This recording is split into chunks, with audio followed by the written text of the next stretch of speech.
with Big Mo. Oh, man.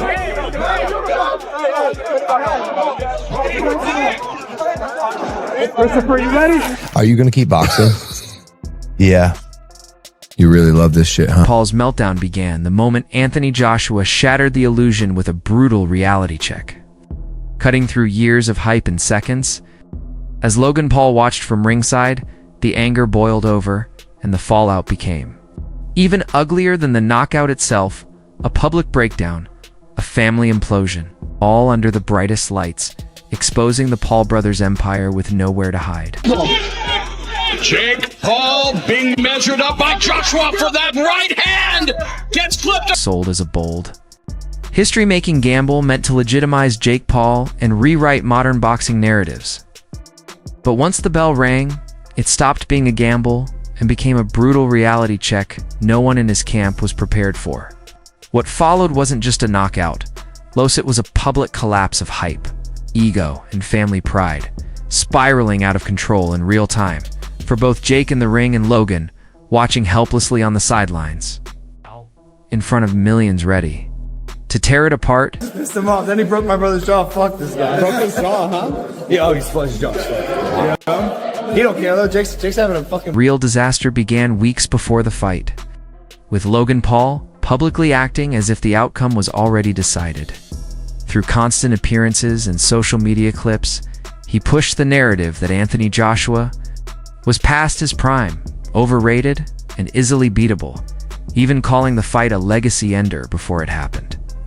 Logan wasn't just supporting his brother, he tied his own reputation and credibility to Jake's performance, turning the fight into an ego-driven gamble everyone could see coming. Because he was mostly running away from AJ rather than standing toe-to-toe with him to fight. It's the difference between fighting a Bengal tiger and running away from a Bengal. Paul brothers' hype machine went into overdrive during the buildup, pulling in millions as analysts repeatedly warned about the massive gap between influencer boxing and facing a true professional heavyweight.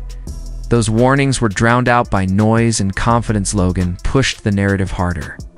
Jake believed it more, and the brand grew louder, right up until the moment reality crashed in and it couldn't anymore. Quickly realized fighting AJ was not going to work for him. He naturally began incorporating even more flight, running away, and freezing, falling to the ground at any chance he had just to survive the rounds. I mean, all it's doing is buying Jake Paul more time. I don't like it at all. Do you remember what Mike Tyson famously said? Everyone has a plan until they get punched in the mouth. Anthony Joshua's gigantic. So big. He's so big. He's so much bigger. So, of course, like, his punch that he knocks Tyron Woodley out cold with, Joshua just eats it. Yeah. Because he's a giant. Yeah. Once the bell rang, the gap in skill was impossible to ignore. Anthony Joshua stayed calm and patient, while Jake Paul looked tense and uncomfortable from the start, and by the later rounds, it became about survival, not strategy. Joshua scored 4 knockdowns across the 5th and 6th rounds before ending it at 131 of round 6. No controversy, just silence where the hype had been. The stats told the same story, with Jake landing only 16 punches, and the fight ended not as a close contest, but as a clear mismatch, exactly as boxing experts had warned. Just as the cameras caught Logan Paul's stunned reaction, so proud of him. My mom has me. as Jake was carried out of the ring, Logan Paul lost control in full view of the cameras. The confidence and bravado he'd shown for weeks vanished instantly, placed by visible anger, embarrassment, and panic. Commentators noticed it right away. This wasn't just concern for an injured brother, but the realization that their image, credibility, and carefully built brand had taken a devastating hit.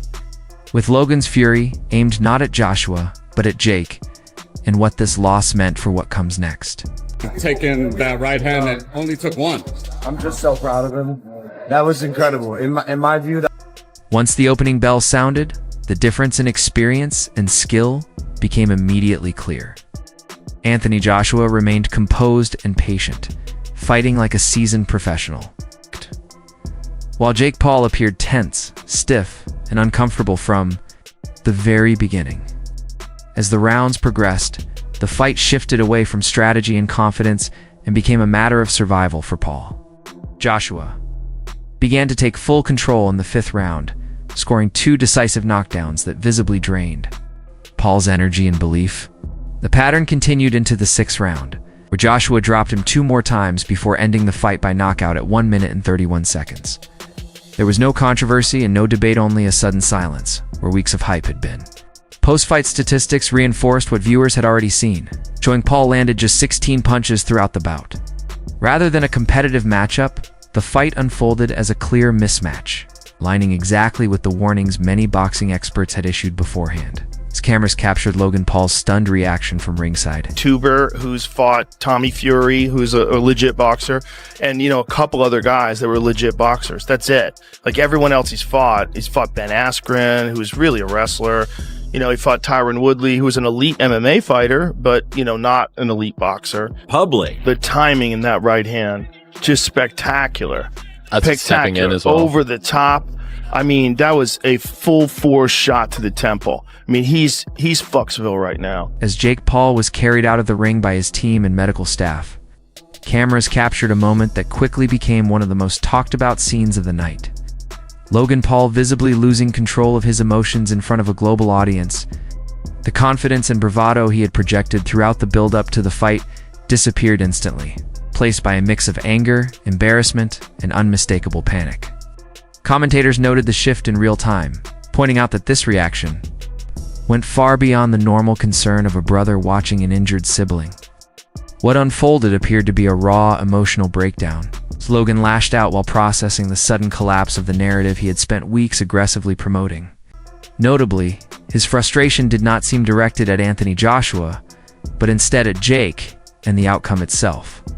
In that unfiltered moment, it became clear that this was about more than a loss inside the ring. It was about the damage done to the Paul brothers' carefully constructed public image, their credibility, and the brand they had built together. The look on Logan's face suggested the realization that the consequences of this fight would extend far beyond one night, now raising serious questions about what comes next for both brothers in the aftermath of a highly public and humbling defeat.